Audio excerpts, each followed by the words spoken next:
In 1,000 years' time, amidst the ruins of a ravaged world, Elria points out to Reed the undeniable truth. After countless clashes, this is the first time their forces stand as one.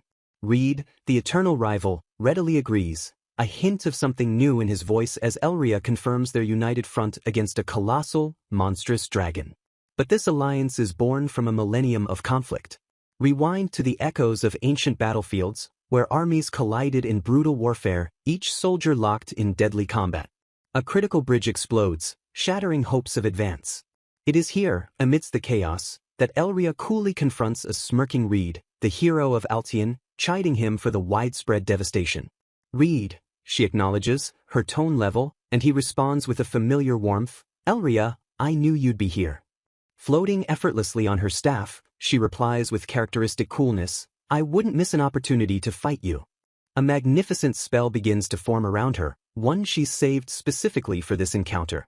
Excitement flashes in Reed's eyes. Finally, he can settle their long-standing score. Elria's voice cuts through his anticipation, a precise correction. "Our 629th battle, Reed." A flicker of fluster crosses his face.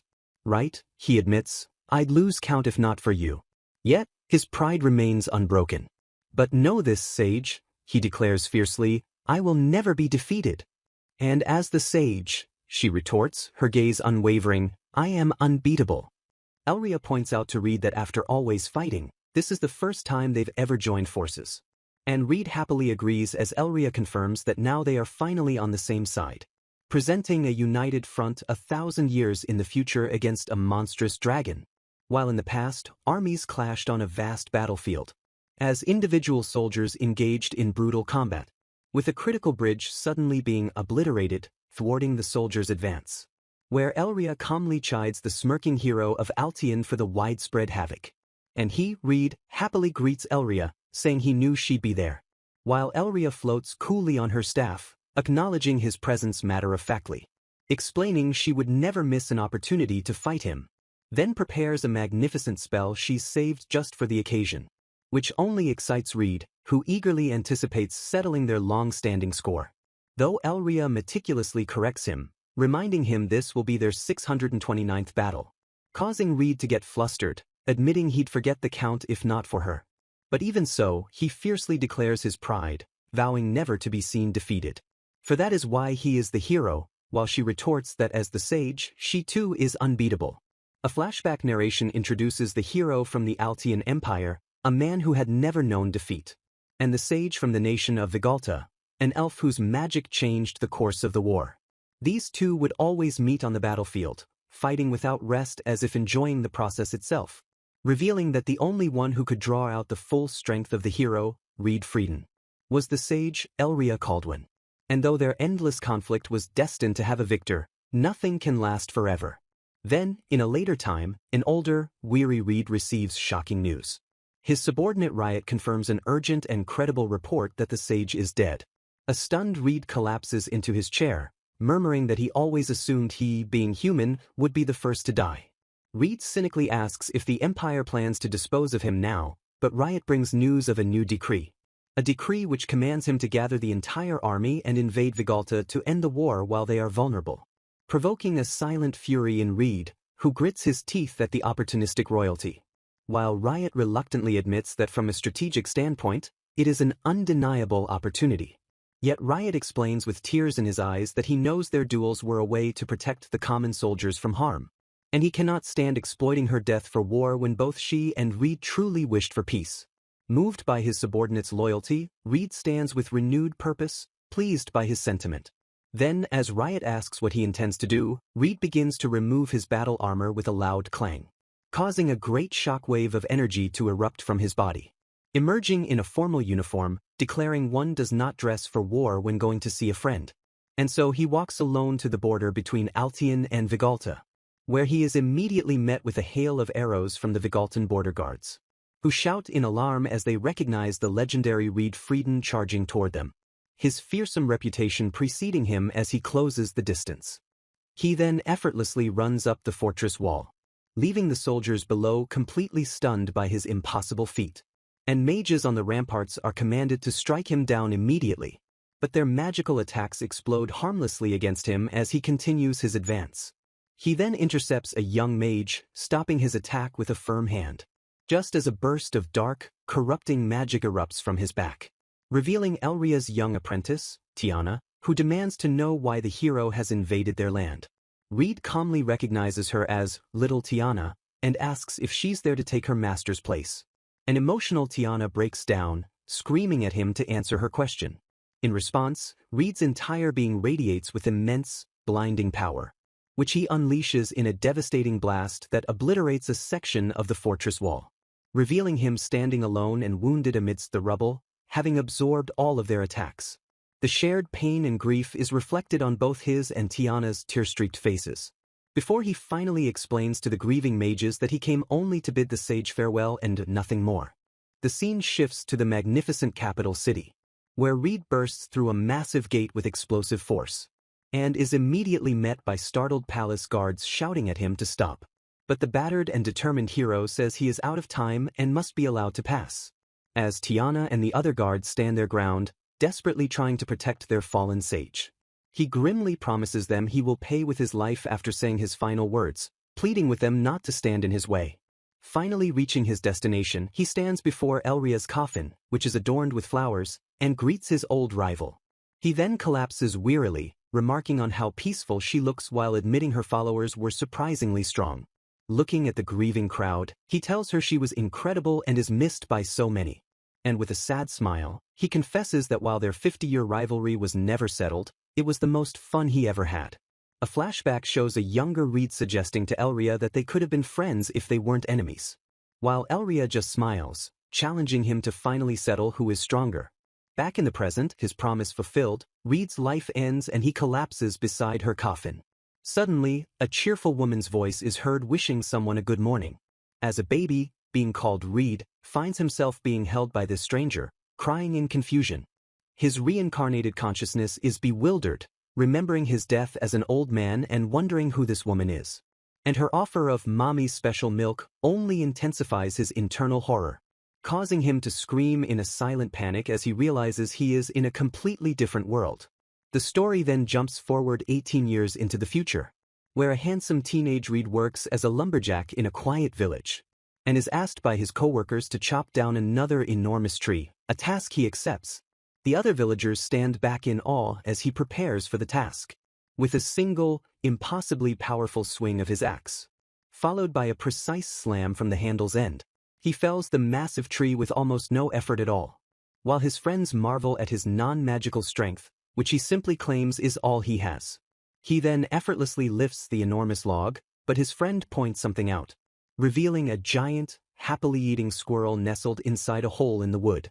The villagers are instantly delighted by the huge, adorable creature, while Reed reflects on his peaceful new life. He walks off carrying the log, wondering if this quiet existence is all that remains for him. Meanwhile, in a grand and elegant manner, a young woman with long blonde hair sits alone, intently reading a newspaper, which features an article about the giant squirrel discovery, complete with a photograph of Reed. A soft smile touches her lips as she whispers that she has finally found him.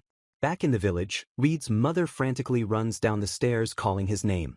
She grabs him in a panic, demanding to know what he's done, but he has no idea.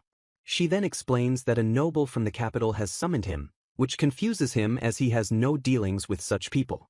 His calmness contrasts with his mother's growing anxiety, especially when she reveals the noble asked for him by name.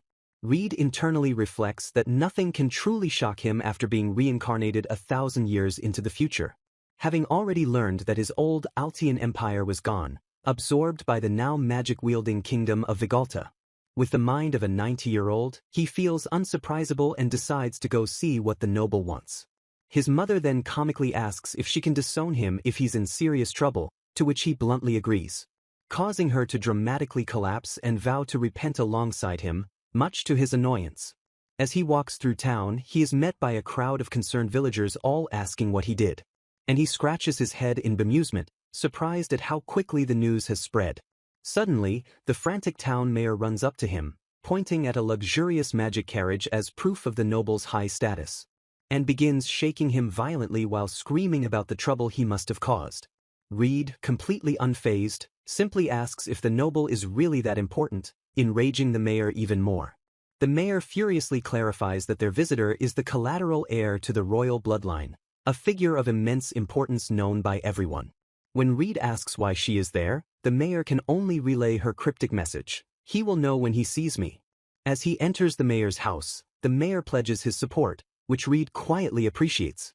He then politely announces his presence as he enters the room, where the young woman, a reincarnated Elria, turns and smiles warmly, greeting him as if they had only just parted. He stands with a look of quiet surprise. He is startled when a young woman named Elria suddenly appears and calls out his name, Reed, making him apologize awkwardly. She huffs, wondering why he's being so formal as he bows deeply to her. Reed explains he must show respect to royalty, while Elria asks if he truly doesn't remember her. She then questions if he might be the legendary hero, but a confused Reed can only apologize and ask if they've met before. A tense pause hangs in the air between them. Elria looks downcast, lamenting that the Reed she knew was never so formal and that they're back to square one. Reed's demeanor shifts, and he retorts that the hero of Altian would of course know how to speak to royalty, a sudden change that makes Elria light up, exclaiming that's the Reed she remembers. Overjoyed, she calls his name again as he confirms his identity and asks if she's still the same old Elria. Elria formally reintroduces herself as a 200-year-old from Vigalta who loves reading and naps, while Reed listens with a thoughtful expression. He apologizes, admitting he only knew her name since they had only ever met on the battlefield. Filled with purpose, Elria clenches her fist. She proposes a match to prove his identity, though Reed points out there's no place nearby that can handle her powerful magic. Elria devises a simple test instead. He has 10 seconds to erase a spell she creates, which will be all the proof she needs. They move to a secluded clearing surrounded by trees.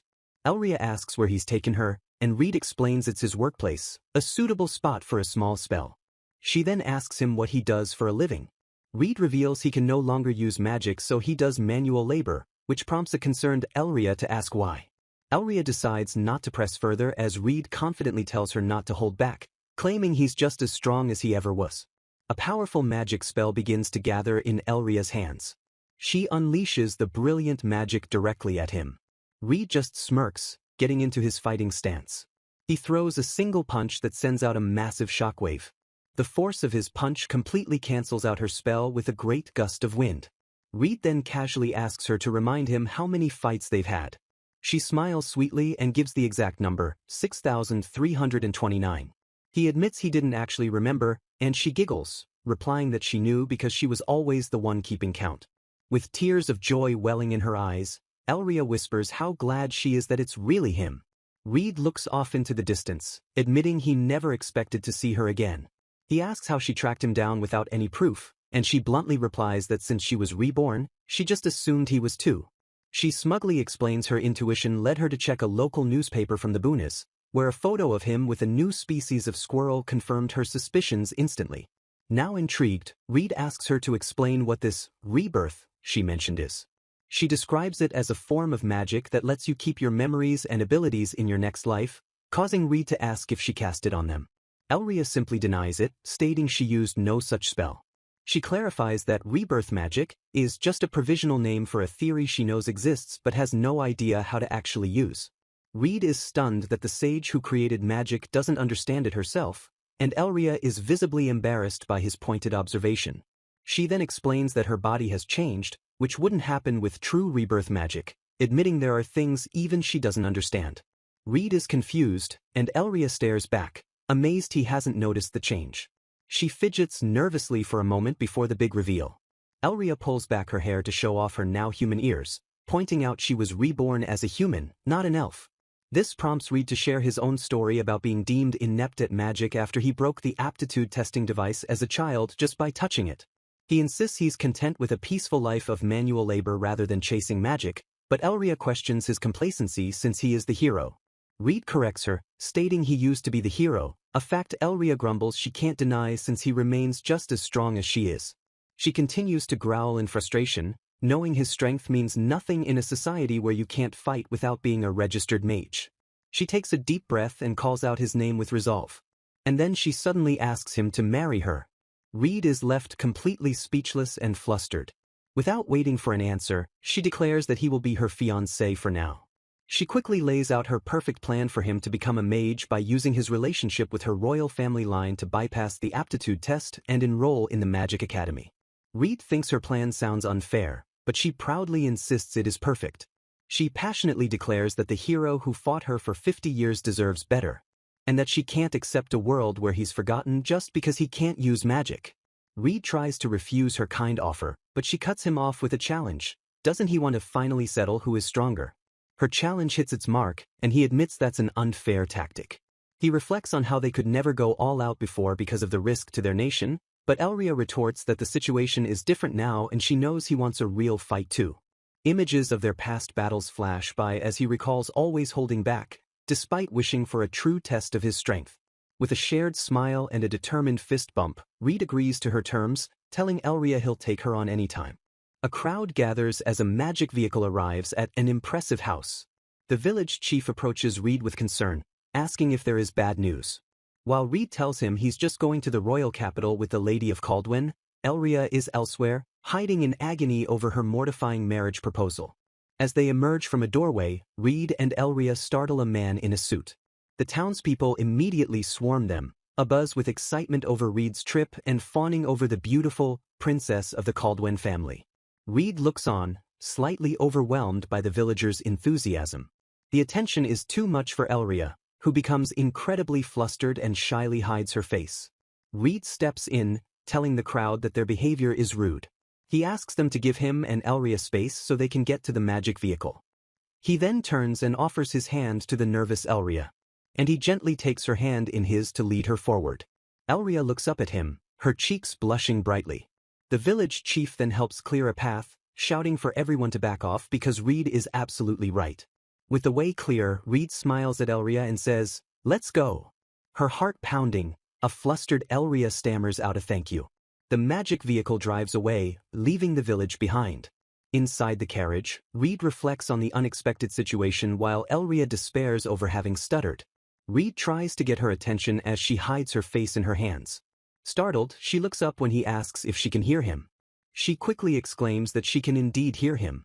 As she apologizes for her behavior, Reed muses that her shy personality must have carried over from her past life. He then changes the subject, asking if she knows the real reason he can't use magic. She explains it's because of the unique nature of his own magic power.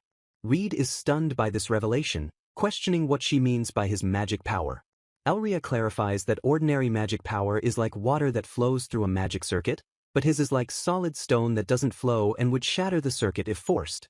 Because of this, she explains, he would need an entirely new theoretical formula and magic circuit designed from scratch just for him, which is why the aptitude device broke.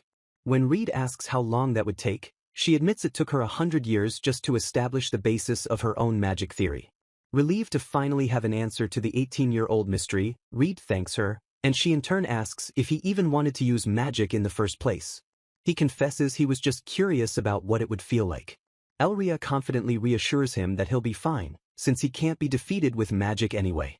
She gently reaches for his sleeve, softly saying his name. She then shyly thanks him for accepting her engagement proposal. Reed says that should be his line, as he was surprised she jumped straight to marriage, leading a flustered Elria to admit she only suggested it so they could fight again.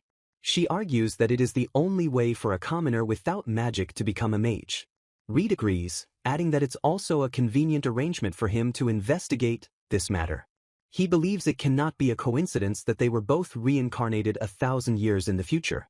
And he is determined to find out if someone orchestrated it, stating that as a commoner, he needs her family's status to investigate properly so she won't have to bear the burden alone. Reed then recalls that her family name, Caldwin, is connected to the royal family. Elria happily explains that the royal family's daughter, Tiana, inherited her family name. This act established the Caldwin family as the lineage of the sage, and Reed smiles as he remembers little Tiana. Reed gets nervous thinking about being engaged to a descendant of such an important family, but Elria reassures him that he will be fine.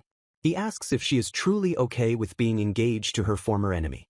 She states firmly that if their past rivalry mattered to her, she never would have asked him to marry her. He admits he trusted her for similar reasons. Elria beams at his words, thanking him for trusting her. Reed smiles warmly in return, thanking her for her trust in him as well. He then becomes sheepish, admitting he has no experience with engagement speeches.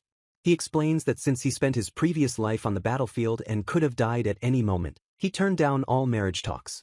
Elria is shocked by this revelation, so he quickly asks if any stories about him have been passed down through the generations. He questions her hesitant reaction when she confirms that yes, there are stories.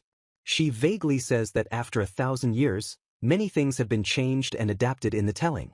Reed immediately assumes the stories must paint him as a vicious person, which causes Elria to panic and vehemently deny it. Just as his curiosity is piqued, Elria announces that they have arrived at their destination. The vehicle comes to a stop, and she tells him, "This is my house." Reed is left speechless by the sight of the enormous and beautiful mansion. As they stand in the courtyard looking up, a loud yell echoes from inside. An imposing man bursts through the doors, shouting dramatically. Elria calmly greets him as her father, while Reed watches with a slight smile. Elria's father, Galleon Caldwin, angrily demands to know why she went on another trip by herself. Her calm confirmation only seems to agitate him more. He sarcastically praises her for at least leaving a note this time so they wouldn't have to worry. But when Elria casually announces she brought her fiancé, Galleon instantly yells, "Rejected." Galleon is stunned to learn the fiancé is already here, as Reed offers a nervous greeting. He points dramatically at Reed and tells him to go home, but Reed politely refuses to do so. In a stunning reversal, Galleon throws his arms wide and cheerfully welcomes Reed into the mansion. He declares that while he would personally never allow it, he is not the head of the house and therefore cannot make official decisions for the Caldwin family. A woman's voice calls down, asking about the fuss, and Galleon excitedly informs Alicia that Elria has brought home a fiancé. The woman, Alicia, calmly tells her noisy husband to please stay back. She introduces herself with grace and authority as Alicia Caldwin, Elria's mother and the head of the family. Reed politely introduces himself as Reed Frieden, but Alicia does not recognize the family name. He explains it's only natural she hasn't heard of him, as he is a commoner from a small mountain village. Alicia notes that he carries himself very well for a commoner from the countryside, to which he replies he is only trying to show a minimum of civility. Elria proudly asks her mother if he isn't amazing, but Alicia drily comments that he is far more level-headed than Elria is. A dejected Elria can only mutter, "Mother," in protest. With renewed determination, however, she declares that she has finally found Reed. Alicia formally addresses Reed, telling him to raise his head and be at ease. She agrees to welcome him as a guest, stating it would be a disgrace to the family name to turn away someone who has come to pay their respects. Later, in a private conversation, Reed asks Alicia if Elria and Galleon should be present for their discussion. Alicia dismisses the idea, saying the two are not suited for this kind of talk and she would rather hear the story from him directly. Realizing that a simple excuse won't suffice, Reed states bluntly that the engagement was Elria's idea to use the Caldwin family's name and status. To his surprise, Alicia tells him she doesn't need to confirm his story because she believes that he is Reed. Alicia recounts how a young Elria once told her she wanted to find someone named Reed Frieden, a statement Alicia dismissed as a childlike delusion at the time. Bluntly, Alicia states that her daughter has been strange since birth. She was a magically gifted baby who never cried, and she would even give her own mother a frightened look. Alicia muses on how lonely Elria must have been, waking up 1,000 years in the future but still searching for Reed without any basis for her belief. Reed listens intently, finally grasping the extent of Elria's solitary journey. He is taken aback when Alicia says she is willing to approve the engagement if he is truly Reed, simply because it is a parent's natural duty to fulfill their precious daughter's wishes. Alicia then turns the question back on him, asking what his own feelings are on the matter. Reed explains that Elria was his only equal, and they have been apart for far too long. He confesses that just like Elria, he has never forgotten about her. He would often find himself wondering what she would think of the peaceful world he now inhabits. He had always hoped that Elria was also living somewhere in this new world. Looking at Alicia with sincerity, he declares that he wants to be with Elria. Alicia gives his proposal a passing grade but sternly warns him that words are cheap, and only actions and results truly matter. She then sets her condition for accepting the engagement. He must qualify as a mage at the same magic academy as Elria and prove his worth there. With a smile, she tells him to use his strength, expressing high hopes for him since Elria has such strong faith in him. Alicia then calmly summons Galleon, who has clearly been eavesdropping just outside the door. As he bursts in excitedly, she tells him to be quiet. She instructs her husband to test Reed's skills to see if he's worthy of admission to the academy, and Reed calmly accepts, stating he'll simply dodge all of Galleon's attacks and land one hit of his own. He then adds a final, ominous warning not to complain if he happens to destroy the entire building during the test. Reed stands before Alicia and Galleon asking about the room they're in. And Alicia explains it's a state-approved magic training facility where Elria, also trained and even non-mages can participate in combat. As she instructs Galleon to properly judge Reed's skills while she goes to talk with her daughter, an arrangement Galleon happily agrees to. Then Galleon turns to Reed with a confident grin ready to begin their duel. So Reed asks if he agrees to the previously mentioned terms as Galleon challenges him to a nice battle. Galleon confidently declares that if Reed can survive his attacks for just 1 hour he wins. And as a top-tier mage, Galleon considers that if Reed can land a single blow he'll earn the right to call him Daddy, though Reed politely prefers father-in-law.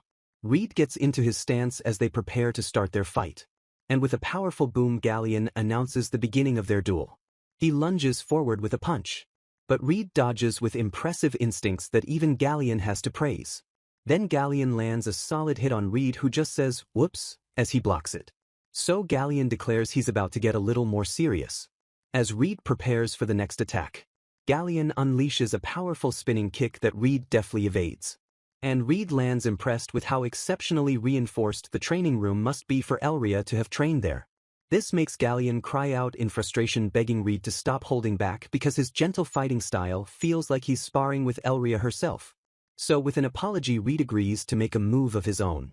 Meanwhile, Alicia clicks the door open to Elria's room, announcing she wants to talk, startling her daughter. And a frantic Elria immediately asks where Reed is.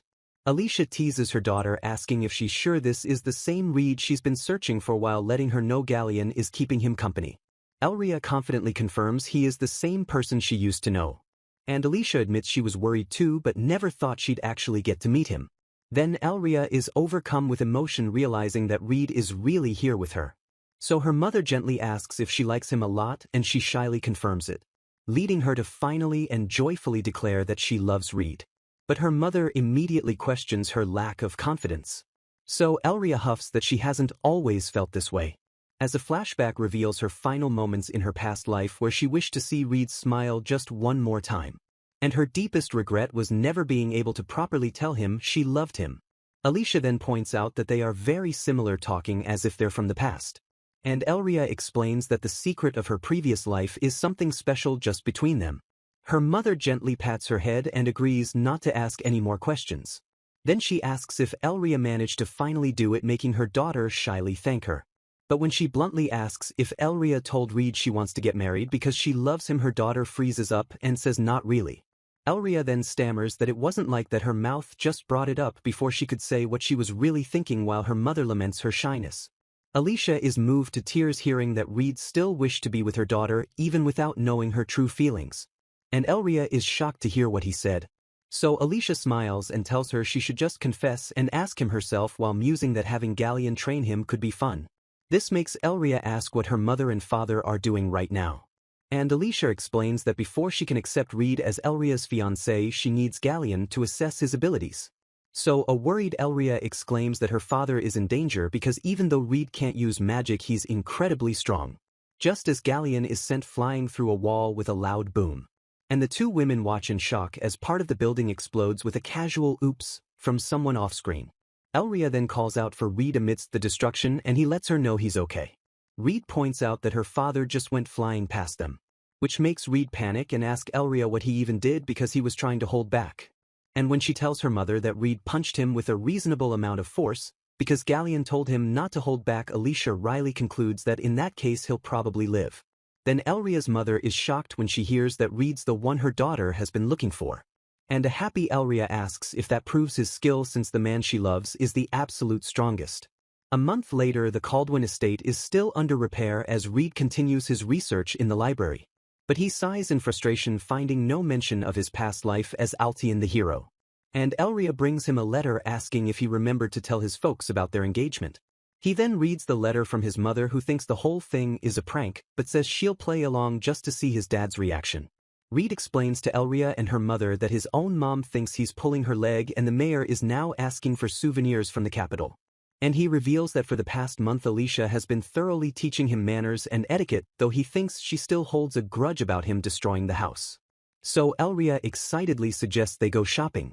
And she explains that he'll need new clothes for the upcoming academy entrance exam. He agrees that it's a good point since no one would take him seriously as her fiancé in his current attire, so she eagerly says, "Count me in for a date." Alicia sends her daughter off telling her to have a proper date and that she's looking pretty. And as they get ready to go he softly asks if she's ready. She happily replies with a yeah. On their date Elria notices he's wearing her father's clothes which he admits he borrowed. And he explains how awkward it was to ask for them after what he put Galleon through, who enthusiastically gave him permission to wear his daddy's clothes. Elria tells him she likes the new look on him but thinks they can find something even better. So they go shopping and he looks a bit flustered as she helps him pick out a suit. They then enjoy a meal at a cafe in a bustling city square. And Reed is amazed by the food. They joke about the bland battlefield food they used to eat 1,000 years ago. And Elria says that what she likes most is just getting to eat with him as he gently points out a crumb on her face.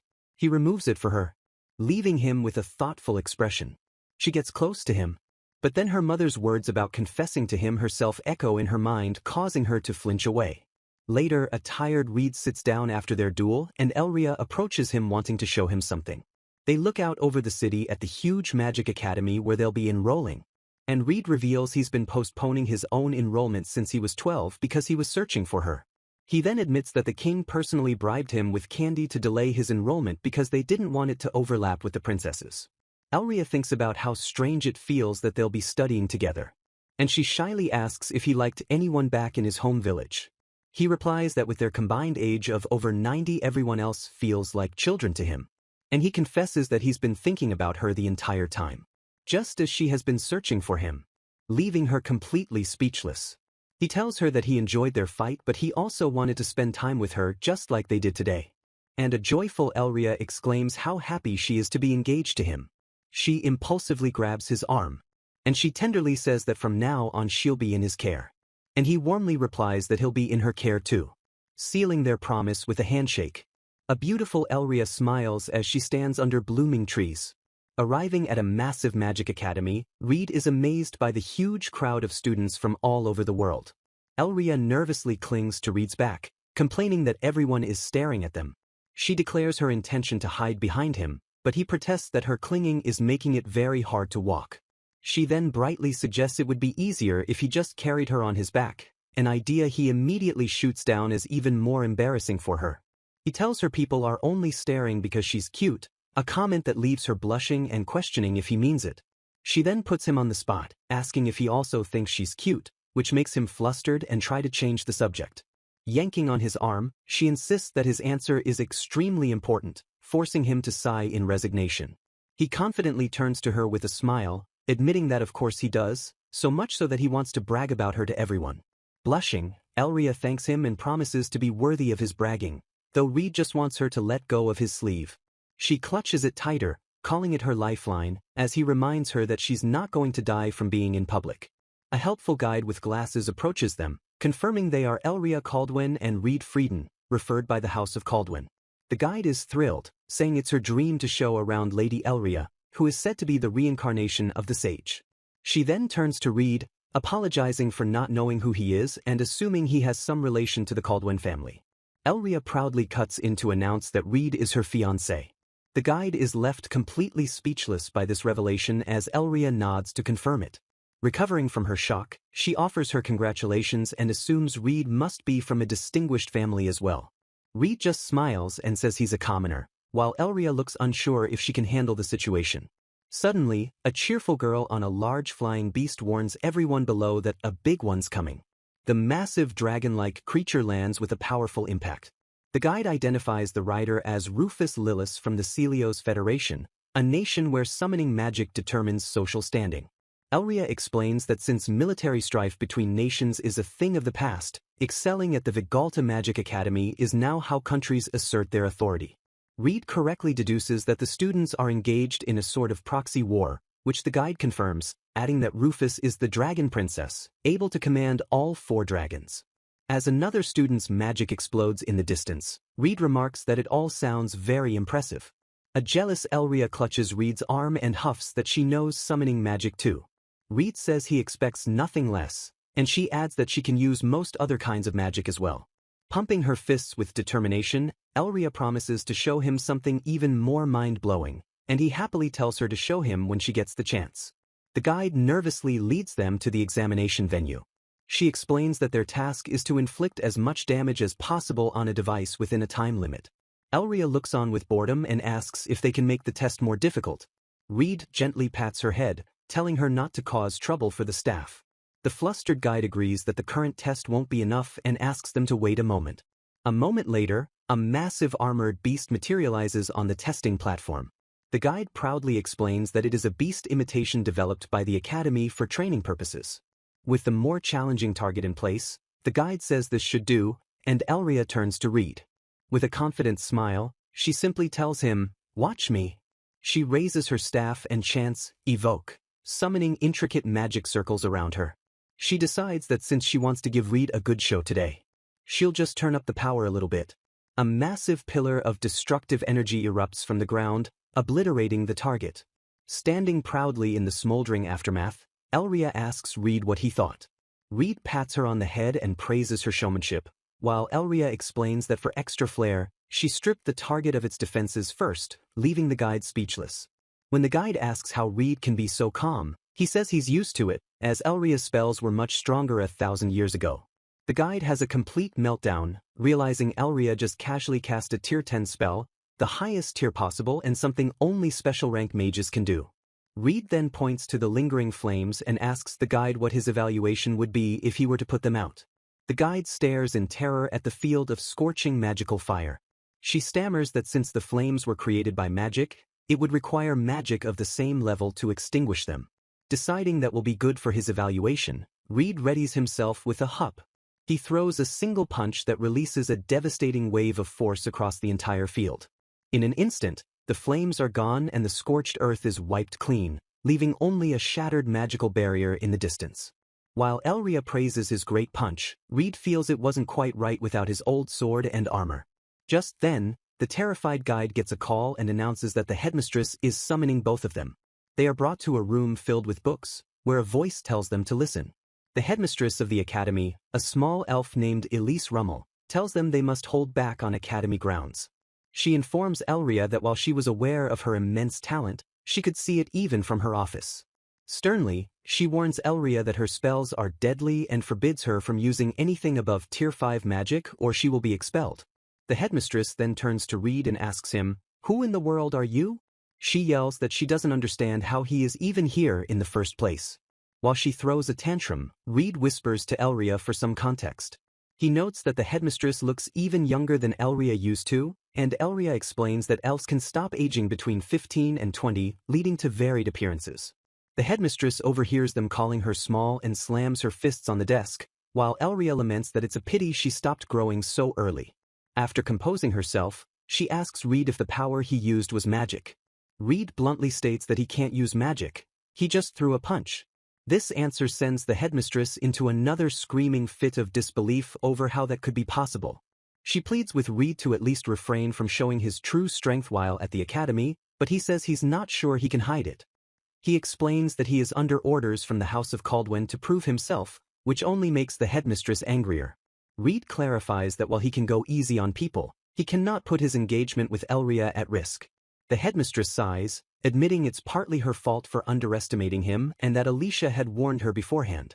She offers a compromise. Reed can go all out during official exams, but he is forbidden from repeating today's performance at any other time, or she will be very angry. She then remarks how strange it is to see two people with the legendary names, Elria and Reed.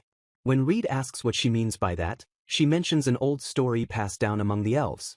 Elria looks suddenly nervous as the headmistress says she heard the story from her own grandfather. Reed asks why the elves would have a story about them, causing Elria to panic. The headmistress laughs and clarifies the story is about the hero from 1,000 years ago and what he did after the sage passed away. Seeing a potential clue to his past, Reed eagerly demands to know what the story says, while Elria frantically tries to stop him. The headmistress hesitates and blushes slightly. She shyly reveals that it's just a story about how much the hero and the sage loved each other. Reed is left utterly speechless. And Elria with a determined look holds up a stuffed cat. Reed thoughtfully repeats the headmistress's words, "The hero loved the sage," while a mortified Elria covers her face in the background. The headmistress laughs heartily and confirms that yes, he loved her very much. She explains that for 50 years, the human hero and the elven sage fought each other, not out of hatred, but because they both desired peace and battle to prevent greater conflict. But in the midst of their struggle, the sage tragically succumbed to an illness, and upon hearing this, the hero single-handedly fought his way into the heart of Vigalta's royal palace. He was already on the brink of death from his injuries by the time he arrived. Slamming her fists on the desk, the headmistress excitedly asks if there's anything cooler than the reason he went there, simply to bid the sage a final farewell. As Elria continues to hide her face in embarrassment, the headmistress gushes that if that isn't love, she doesn't know what is, and she's sure the sage would have been overjoyed. Reed sincerely thanks the headmistress for the story, and she smiles, adding that the elves have many stories based on this legend. Noticing Elria has collapsed from sheer mortification, Reed politely asks to be excused. The headmistress agrees, reminding them to keep their power in check, as a flustered Elria jumps up and insists she's perfectly fine. Just as they are about to leave, the headmistress stops them for one last thing. She warmly congratulates both of them on their successful enrollment into the academy. Reed and Elria exit the office, and the doors shut behind them. Reed muses that he wasn't made out to be a villain at all, while a fidgeting Elria admits the story became very popular among the elves for some reason. She explains with a deep blush that before anyone knew it, stories began circulating that depicted the hero and the sage as a couple. Elria tearfully apologizes for not telling him sooner, explaining she was afraid the story would upset him. Reed looks at her seriously and asks if he really did all of that for her. Scratching the back of his head, he sheepishly admits that yes, he did. He confirms that the legend the elves tell is almost entirely accurate. Elria, with tears in her eyes, asks if he truly came to see her after she had died. He explains with a smile that he couldn't exactly kill little Tiana to get to her, so he had to endure all of her attacks, which is why he was so beaten up when he arrived. Elria then presses him further, asking what he said to her right before he died. Reed recalls his last words, telling her that they never found out who was stronger, but that their 50 years of fighting were the most fun he'd ever had. He remembers starting to confess, "Elria, I think I might be in," right before he passed away. Back in the present, he quickly cuts himself off and says he didn't say nothing, leaving Elria completely confused. She gets angry, accusing him of just flapping his mouth like a dying fish instead of saying something meaningful. He quickly changes the subject, saying they need to report their enrollment to her parents, but she chases him down the hall, demanding to know what he really said. The scene shifts to the Grand Academy building. Galleon and Alicia are joyfully celebrating their children's enrollment with confetti and cheers. Reed and Elria thank their parents for the support. Alicia tells Reed that since they'll be living in the dorms, she is leaving Elria in his care, with all that entails. She lists Elria's social shortcomings and hints at other difficulties, worrying about her daughter's well-being. Galleon then grabs Reed's shoulders, desperately begging him to help Elria navigate life at the institute. He wails that his daughter is so shy she only talks to a handful of people and he's worried she won't be able to survive on her own, even when he's sober. Getting serious, Galleon states that as a father, there is one more thing he must say. He yells in Reed's face, warning him that if he lays a hand on Elria before marriage, he will pay dearly for it. Reed calmly asks if the punishment for that would be death. Satisfied, Galleon confirms it is, while Alicia slyly tells a confused Elria that she might have to take the initiative herself. During the enrollment ceremony, the headmistress congratulates the new students and encourages them to pursue their dreams. They are then shown to the student dorms. A dorm supervisor hands them a single key for their shared suite, causing them to freeze. Reed questions the arrangement, asking if rooms aren't separated by gender, as other students murmur around them. The supervisor explains that it's fairly common for engaged or married aristocrats to be provided with shared rooms. Reed turns to Elria and asks if she is okay with staying together, and she shyly agrees, saying she prefers it to rooming with a stranger. He reminds her that her mother asked him to take care of her, but she huffs back that she isn't completely useless on her own. Upon entering their suite, they are both impressed by how fancy it is. Elria explains that she can make the dorm's magic items usable for him by storing her mana in them beforehand. Reed, feeling hungry after the long ceremony, offers to cook something, which surprises Elria.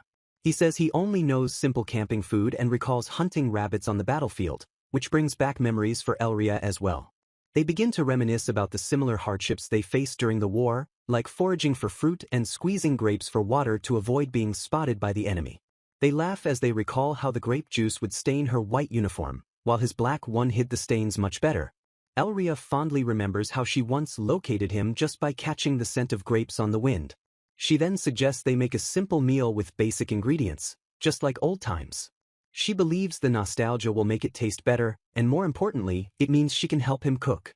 They start preparing the meal together, with Elria chopping vegetables as Reed works at the stove. Elria quietly remarks that she hasn't cooked with another person since she was a child.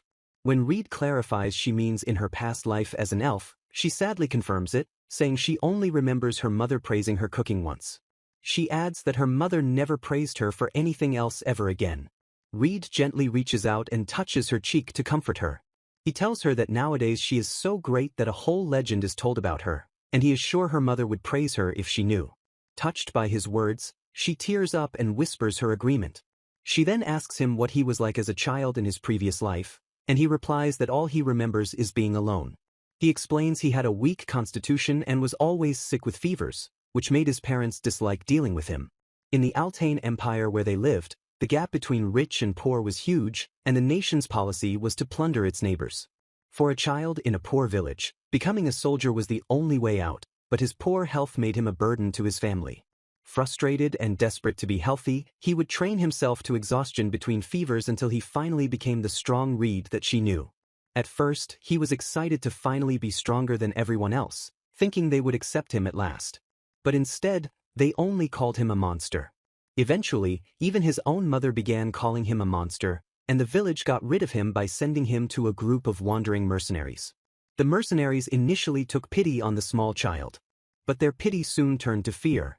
After seeing him kill his enemies with overwhelming force and survive every battle, they too began to avoid him.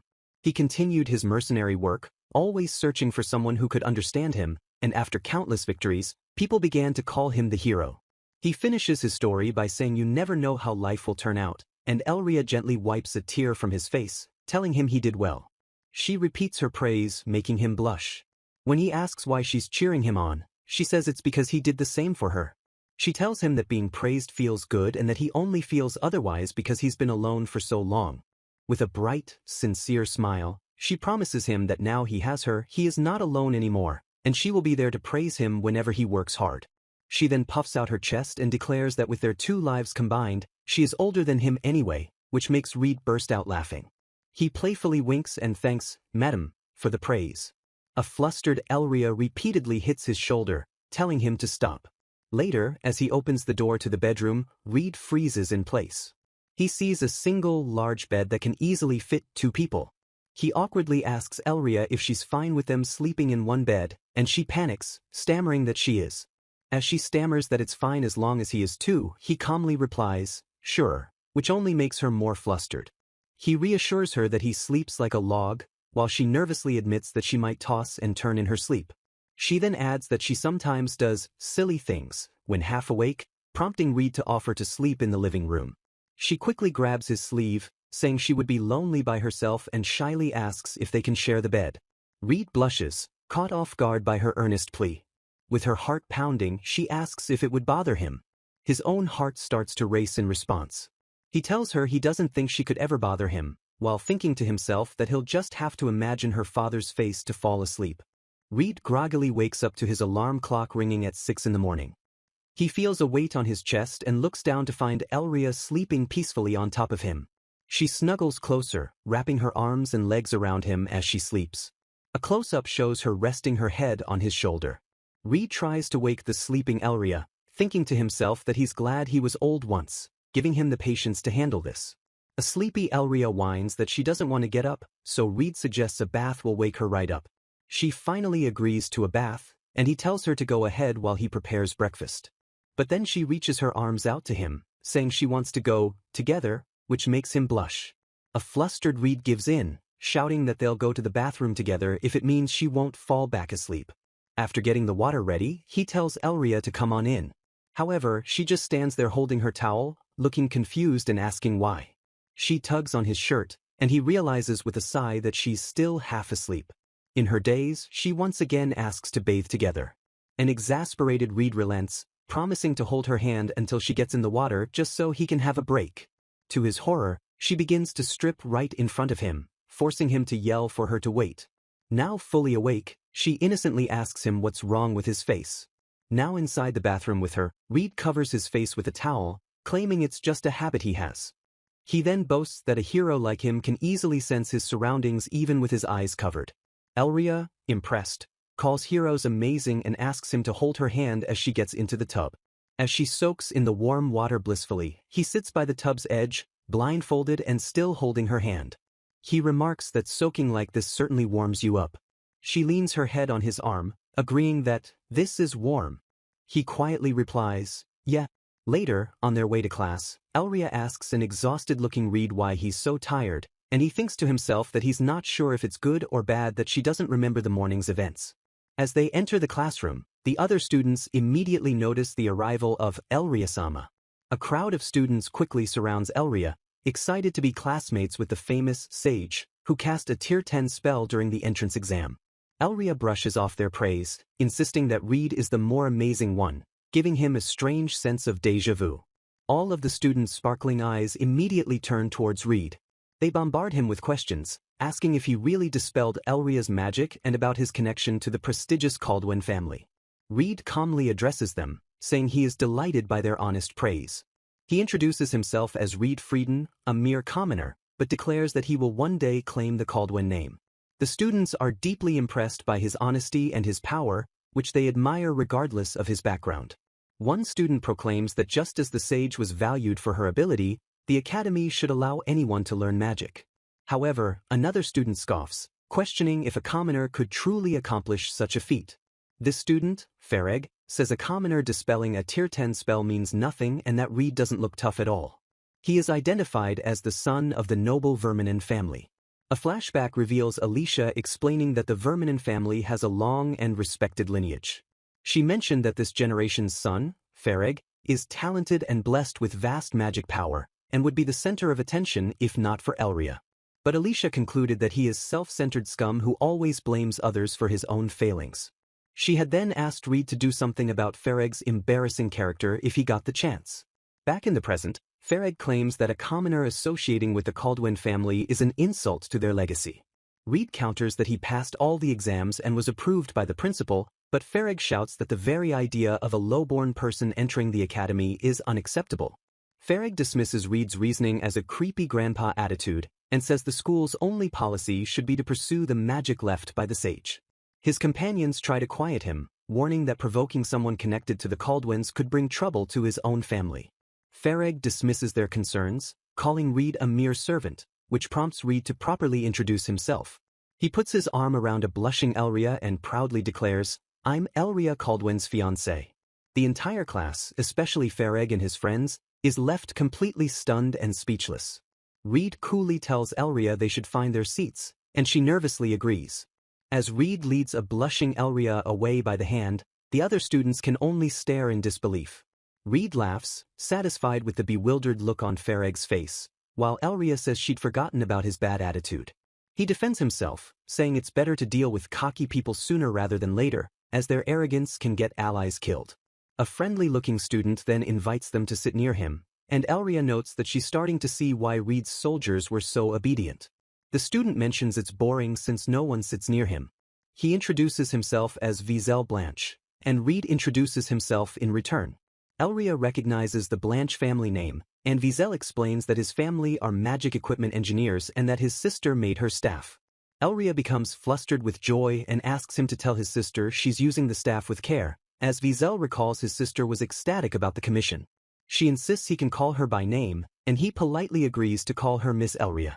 Elria asks why a magic engineer would take the mage's test, and he explains he's more of a practical type. His goal is to become a mage himself to better understand the practical needs of magic users, allowing him to create better magic tools. As Fareg sneers that Wiesel might be a nuisance, Wiesel just shrugs it off, and says that he doesn't really mind what others think. Reed supports him, stating that his goal aligns with the school's ideology to develop magic and that the complainers just don't understand. Wiesel remarks that their words feel significant and asks to see Reed's magic tool, having heard how he dispelled Elria's spell. Elria explains that Reed's magic power is special and his mana flow is broken, so he can't use magic tools, which Wiesel finds impossible. Wiesel then hands Reed an ornate magic tool and challenges him to destroy it. Reed says he can't just break a spare, but Wiesel insists, saying his curiosity as a magic engineer compels him to see how it would break. He boasts that the tool is one of his own durable creations, tested for heavy and consecutive use. The instant Reed touches the tool, it shatters, and the shockwave cracks Wiesel's glasses. Wiesel cries out in disbelief, yelling that it was one of his best works. As Reed hands him the pieces, Wiesel laments that he never imagined it would break so easily. Wiesel asks Elria for her expert opinion on the phenomena. She admits she doesn't know, so Wiesel inspects the broken tool, noting the damaged engravings and concluding that it has something to do with why the tool broke physically, confirming Elria's theory. He states that the phenomenon is completely unknown and he'll need to observe it breaking a few more times to reach a conclusion. He then looks at Reed intently, asking how in the world he obtained such a magic power. Reed just smiles and says he's forgotten, as it was so long ago. He then notices someone hiding under a nearby desk and asks why they've been listening. A girl bangs her head on the hard table as she crawls out from underneath. Reed suggests calling security, but she nervously insists she's not a stranger. She loudly introduces herself as Millis Lambat, a 17-year-old scholarship student from a remote village whose only friends are sheep, and she's desperate to make human friends. Reed coolly states that he'll let Elria be the judge of that. Elria, liking her energy, approves and promotes Millis from a suspicious person to a classmate, much to Millis's relief. Reed asks why she was eavesdropping, and Millis explains that everyone's conversations were over her head, so she was looking for someone she could talk to. When Reed tells her to just talk to them normally, she says she can't. Millis complains that she can't join in on conversations about noble parties and territorial harvests. Reed tries to offer advice, but Elria interrupts, saying she heard Reed was also from the countryside, a fact Millis eagerly latches onto. Wiesel asks Millis where she's from, and she replies Noaberg, a place with only mountains, which she insists is the same as Reed's home, Ares. While Millis boasts about her village's clean water and sheep, Reed proudly lists his hometown's quality wood, orange farms, and a newly discovered squirrel species. Millis panics, realizing she's already mentioned the sheep and has nothing else to boast about. She despairs that she will be a loner and cries out that she at least wants one friend from the countryside. Elria steps forward and embraces the crying Millis. She kindly tells Millis that she will be her friend. Millis is deeply moved, but when she asks if Elria doesn't like her, Elria becomes flustered and denies it. Elria's mind flashes to an image of a fluffy dog.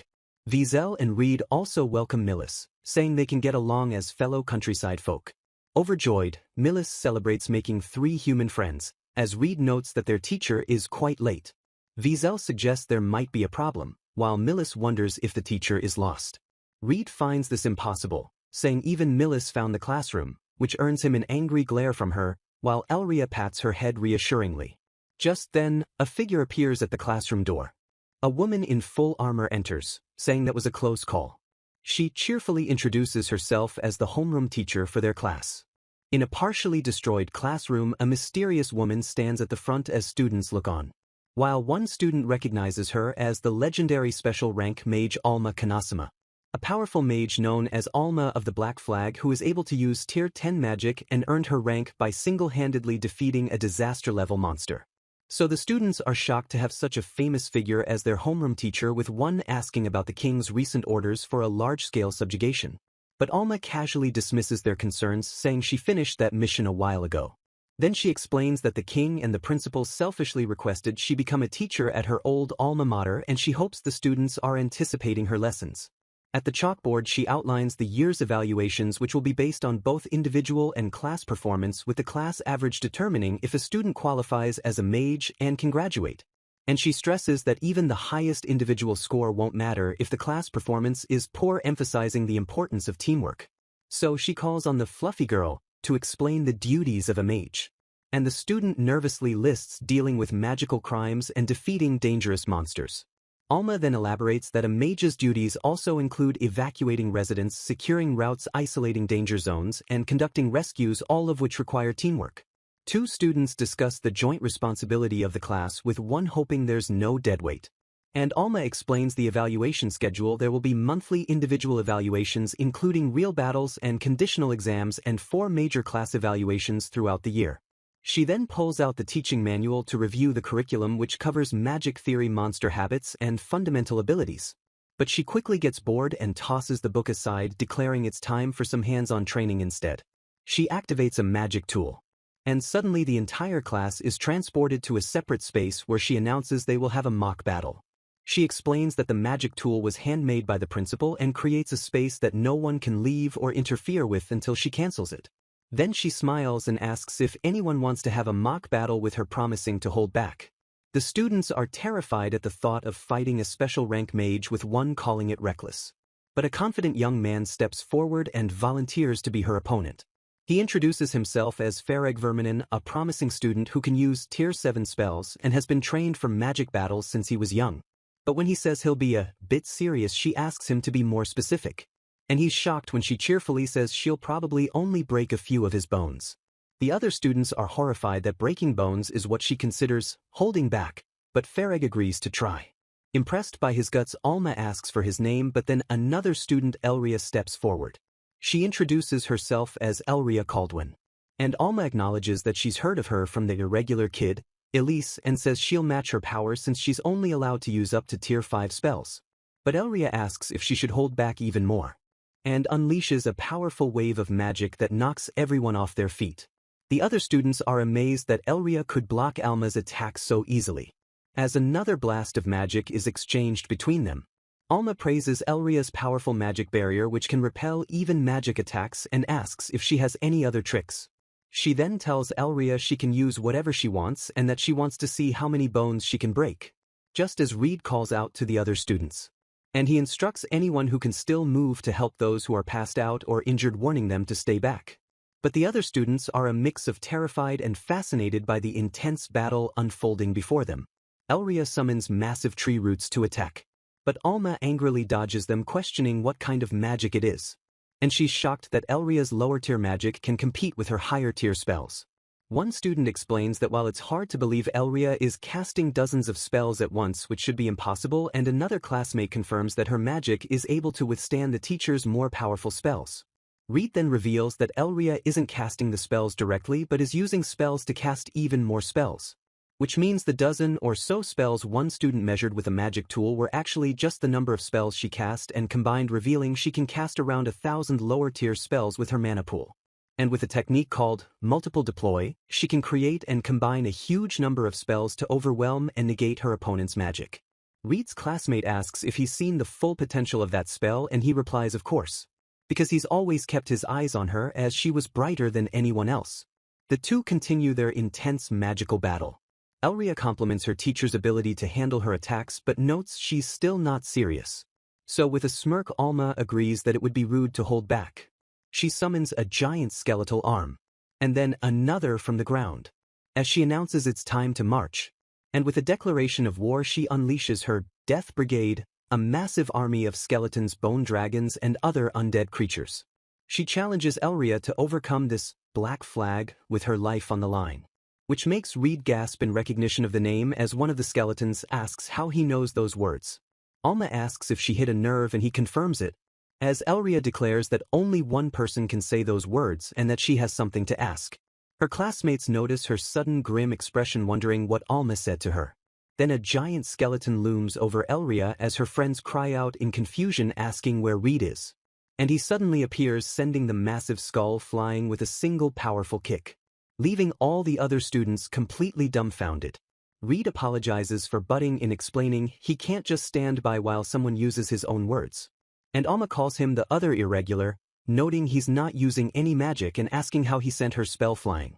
He introduces himself as Reed Frieden and says he'll happily answer her question if she answers his first.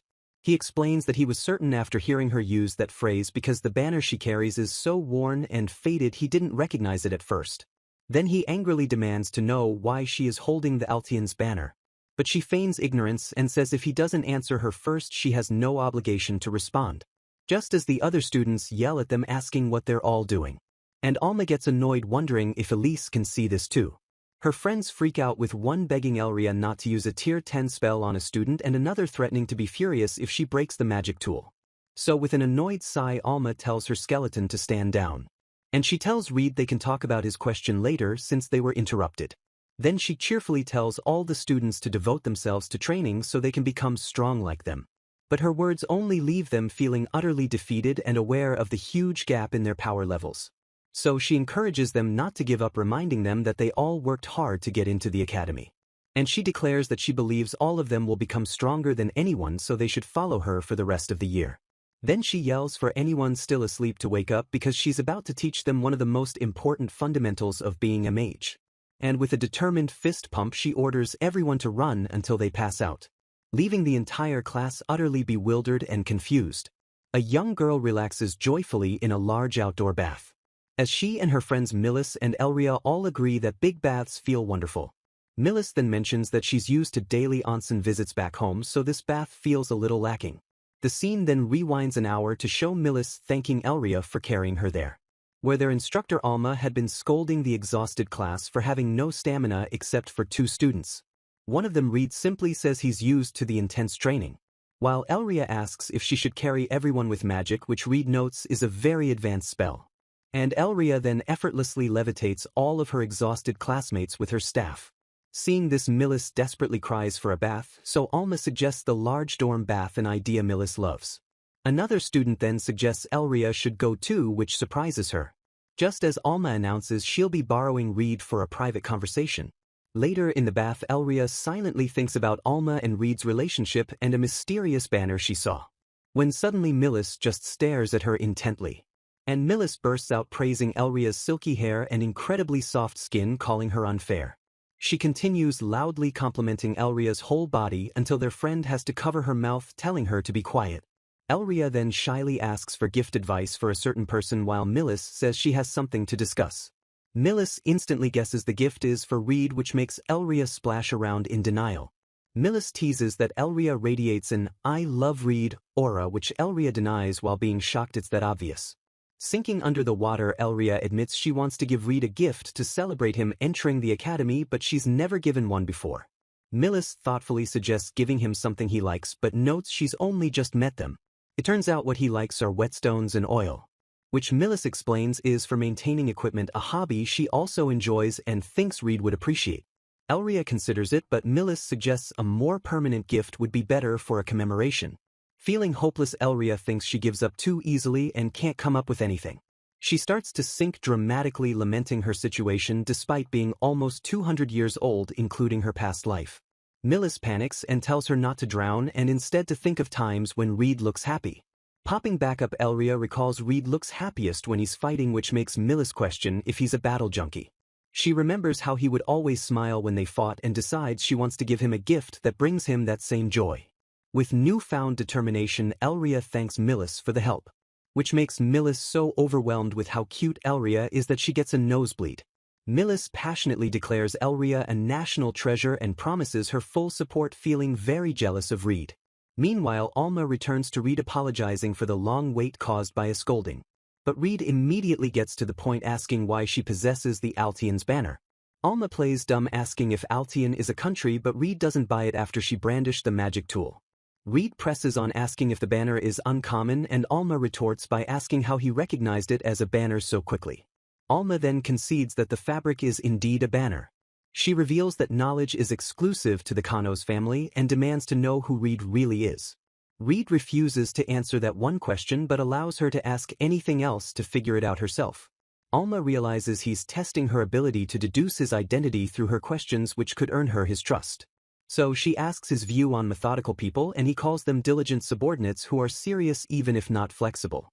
Her next question is why he thinks the moon shines, and he simply replies that it's beautiful not only at night. She prepares her final question, feeling certain he can answer it. She smiles confidently, knowing the answer will reveal everything. She asks if he remembers her name, and he replies, "Your Excellency," realizing only one person ever called him that instead of General. They both salute as he correctly identifies her ancestor, Lyot. Alma laughs, confirming his answer matched what was written in a memorandum. She clarifies Lyot was her ancestor who created the memorandum and served as His Excellency's flag bearer. Reed seems annoyed that his old friend left a memorandum for Millennia while Alma smiles saying it shows her ancestors' adoration. Reed then confirms Alma knows nothing of Altian, and she honors their deal not to ask about how he's still alive after a millennia. Alma confirms the banner was passed down with the memorandum and neither mention Altian. So Reed asks about the terms hero and Reed Frieden, which Alma says came from research into Elven oral traditions. This makes Reed realize that someone is intentionally erasing the existence of the hero from written records since Lyot sometimes used the title. Alma finds manipulating a personal document impossible, but Reed points out that other irrational things have already happened. He then questions why the history survives among elves and she credits their oral traditions.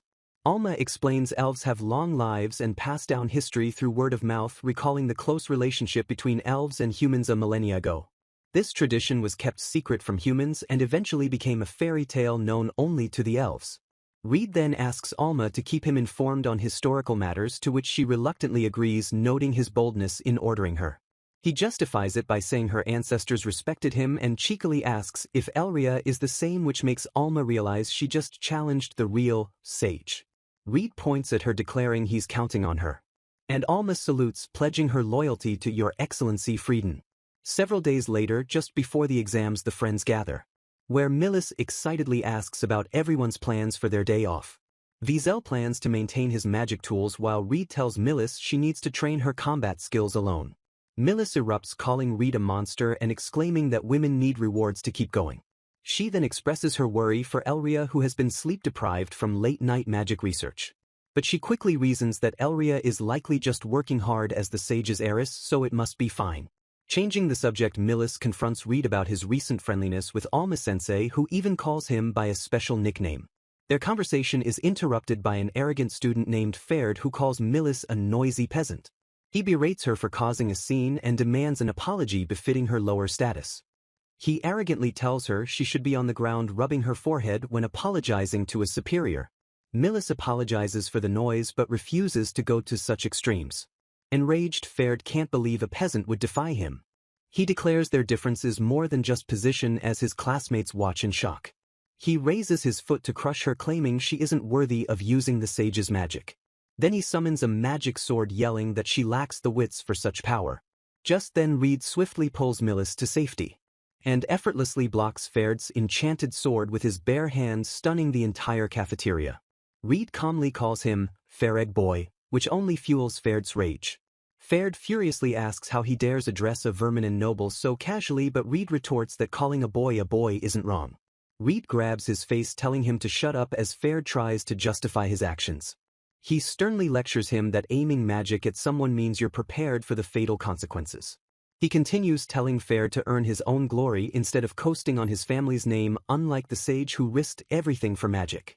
And if he can't do that, he kicks him to the ground, telling him that he is the one who truly needs to learn his place. Ferd seethes on the floor, calling Reed a barbarian who needs to be punished.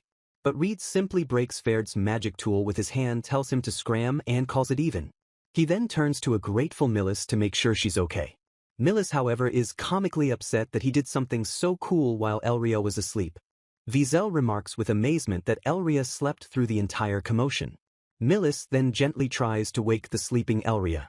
But a wobbly Elria stands and stumbles right into Reed. She promptly falls asleep while hugging him, which Millis finds adorable while Wiesel is just shocked. Reed remarks on her habits and tells Wiesel he's taking her back, leaving him to clean up. As Reed carries the sleeping Elria out, he says goodbye to his friends who wish him well. On the way, Reed tells the half-conscious Elria not to push herself too hard whatever she's doing. She sleepily murmurs that she wants Reed to be happy for her just like they used to be. She leans her face close to his, making him blush intensely. The closeness instantly wakes Elria, who panics, finding the situation too dangerous, while Reed just tells her to be still. She then declares that she's going to push herself even harder. And when she asks if he won't question her reasons, he says he trusts her not to do anything reckless and to just be moderate. Touched, she thanks him and hugs him tightly as he reassures her that as long as he's there she can relax and do as she wishes. The students from all 8 classes gather for their exam in a vast forest area managed by the academy, where they are warned that beyond a fence lies a dangerous area filled with monsters that breed easily in the mana-rich environment. And although teachers have cleared out the medium-sized threats, the remaining Ranky area is still dangerous enough that carelessness could lead to injury or even death. An instructor tells the students to never forget the risks before explaining the exam details. The scenario is to rescue dummies that have wandered into the forest, with more dummies collected resulting in a higher score within the time limit. A student asks if they should act independently for individual evaluation, but the instructor gives a firm, no comment. She clarifies that the most important thing is achieving the goal of the rescue, which implies working together is the logical choice. With the explanation over, the instructor gives the students 30 minutes to discuss their plans before the exam begins. Wiesel immediately tells Reed that he and Millis think it's better if they split up, feeling they would just be a burden. But Reed disagrees, saying he needs help from both of them, reminding a shocked Millis that the goal is to rescue and a real human would be frightened, unlike the dummies. Wiesel realizes they might be injured and unable to move, making Reed state that calming them, tending to injuries, and carrying them to safety would be too difficult to do alone. Wiesel then considers that the dummies might be magic tools with special mechanisms, and since he can't use magic, he wouldn't be able to treat them. Millis realizes the dummies might need to be healed before they can be moved, and that some could be hidden, requiring a group to find them. Reed confirms this and lays out a strategy where he handles the monsters. Wiesel carries the dummies with his magic tool, and Millis figures out any mechanisms. Millis is confused about Elria's role until Elria explains that the principal ordered her to work alone. She elaborates that her powerful magic would make it too difficult to fairly evaluate the other students. Suddenly Ferd appears, mocking Reed's group for not understanding anything, while others agree with Reed's ideas. He gets angry when Reed calls him boy, insisting their age gap isn't that large and questioning why he's even there. Reed speculates that there's a hidden secondary goal to the exam besides just rescuing dummies.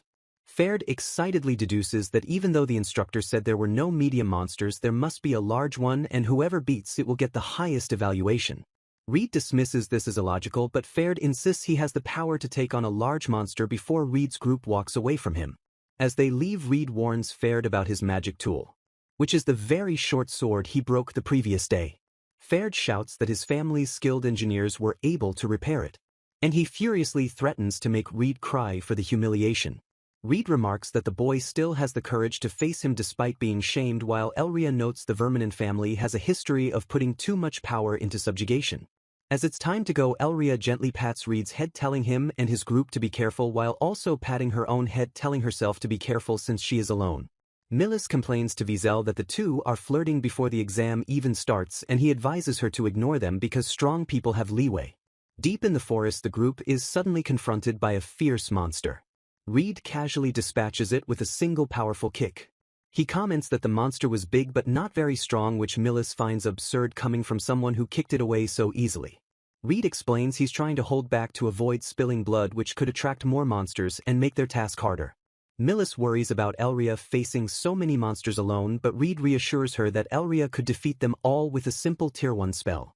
He adds that she can also beat an average person with martial arts alone, which developed little during the last millennia of peace, unlike magic and swordsmanship. Wiesel thinks Reed's movements are interesting, while Millis finds kicking people to be a bit much, but Wiesel eagerly accepts Reed's offer to show him a little something.